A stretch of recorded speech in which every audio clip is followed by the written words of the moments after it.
自然と向き合いながらやらないといけない仕事で、本当に難しい作業だなと思います。でも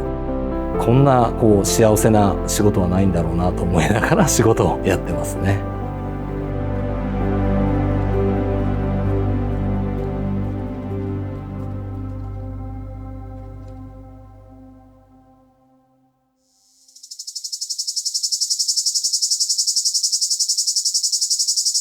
福岡の伝統工芸品でもある小石原焼っていうところの金羽窯っていうところの3代目をやってる熊谷祐介と言います。うちの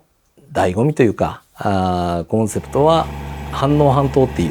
う半分農業もやってっていうのをずっと引き継ぎながらやってます。で今農業はお米を作ってで、焼き物を一緒にやるっていうスタイルをやってる窯元ですね。代表的なデザインでいうと飛び鉋とか、刷毛目だったり、櫛目っていうのが伝統技法であるんですが、それが一番有名な産地の窯元ですね。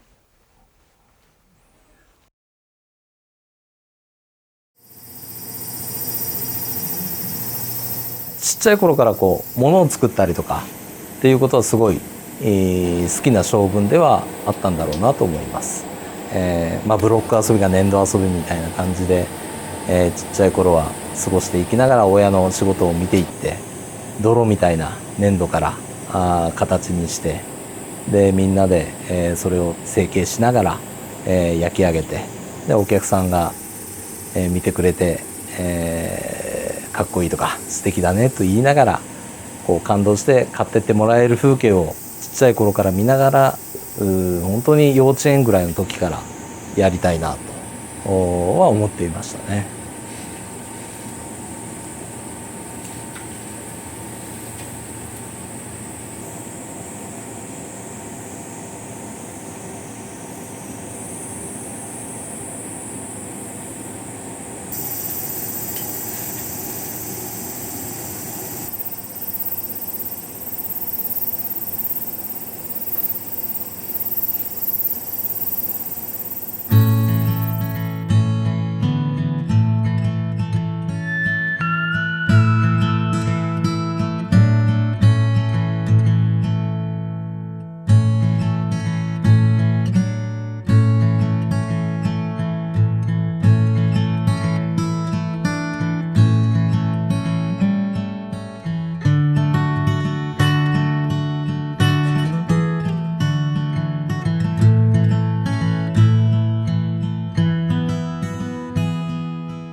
焼き物の方はもう30年ぐらいやってるんですごくその積み重ねができるというか毎日のことじゃないですか。いろんな対処法だったりとかがもう分かってくるんですけど、お米作りって年に1回しかできないんで、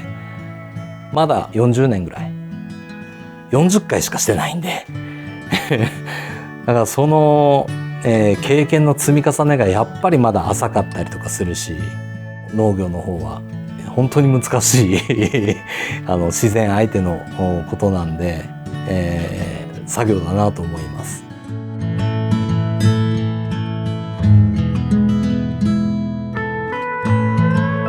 でもその分一生懸命費やした分というか、うまいこと豊作の時とかは、嬉しいし、でやっぱり新米ができるとお客さんたちから美味しいねって言って、買ってもらいたいとか、10月稲刈りしたら収穫祭うちでやるんで、その時にお客さんたちと、新米を土鍋で炊いて食べたりするんですけど、本当に嬉しそうな、もう子供たちも本当に美味しく、普段は食が細いのにその時は何倍もおかわりするとかっていうのを見ると、本当にありがたい仕事をさせてもらってるなと思うし、それを焼き物の仕事に、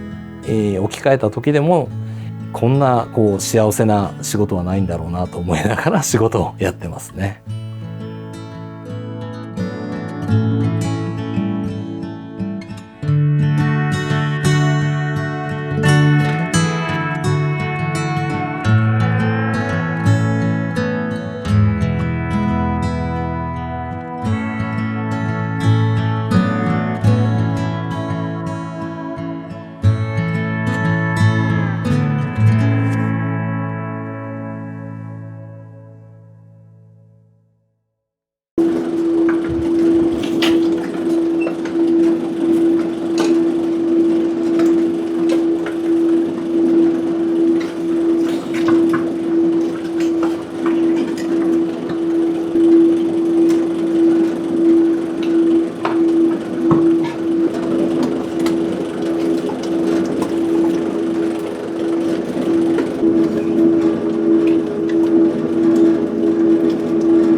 今窯元金羽釜では、息子と娘も帰ってきて、妻もいるんで、2代目もまだ健在なんで、多少はやってるんですけど、本当にチームでやるっていうのを、幸せな仕事なんだっていうのを感じながら、やれる仕事ですね。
自分たちの世界は、自分もそうですけど、ちっちゃい頃からというか、お父さんでもありながら、先生っていう感じの目線で見てるんで、本当に普通の一般家庭とはちょっと感覚は違うのかなっていうのはすごく思います。今でも息子たちと一緒に仕事をしてる中でも、お父さんっていうよりは師匠みたいな形が、大半の時間を占めてるかなっていうのはあります。でも身内的な師匠というかね、先生なんでかなり砕けてるとこもあるのはあるし、で下手したら言葉では伝えられない、感覚でしか伝えられないことが、血がつながってるんで、そこが分かりやすいとかっていう利点もあるのかなっていうのはすごく感じますね。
これからの金羽釜、環境もそうやって山と、田んぼに囲まれた、すごくのどかな静かな場所なんで、それを、焼き物を買ってもらうのもそうなんですが、ここの環境を楽しんでもらうっていうのもちょっとこれからお客さんと共有したいよねっていうのがあって、カフェだったりとか、夜星空が綺麗なんで、一家族二家族が泊まれるような場所もちょっと、作っていきたいんで協力してっていうので、2、3年前に、娘帰ってこらせて、で、ゆくゆくはそのカフェだったりとかもやってもらいたいし、金谷川のオーベルジュ的な場所を作っていこうっていうことをビジョンに、家族総出で今頑張ってますね。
昔のいいところをすごくリスペクトしながら今の時代に合わせながら作っていくっていうのが伝統だと思ってるんで、昔やってたことと全く同じことをするのがいいってはあんまり思ってなくて、やっぱり今の時代の人に合うようなもので、できるだけその中で一回全て先人の人たちの技術なり、知識なり歴史を学んで、この時代に合った自分しかできないものを作り出していくっていうのが伝統だと思うんで、息子もその精神だけあってもらえれば、あと作るものは違ってもそれは伝統だと思うしっていうのが、多分伝統工芸士になってもすごく広めていきたいきっかけにもなりますよね。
本当に一年一年お客さんが来てもらって、今年これが変わったねみたいなところはすごく感じてほしいし、息子も帰ってきて3年目になるのかな。で少しやっぱり仕事も分散できてくるし、そしたらもっと自分の熊谷祐介しかできないような作品だったりとかっていうのもちょっと今年はチャレンジしていくべきなんだろうなと思うし、もっと祐介さんしかできないよなみたいなことをなんかちょっと突き詰めたい年ではしたいなと思いますね。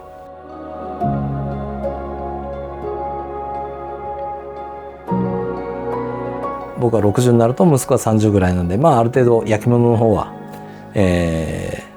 ちょっと任せてというかっていうので、60ぐらいまでにある程度の形、その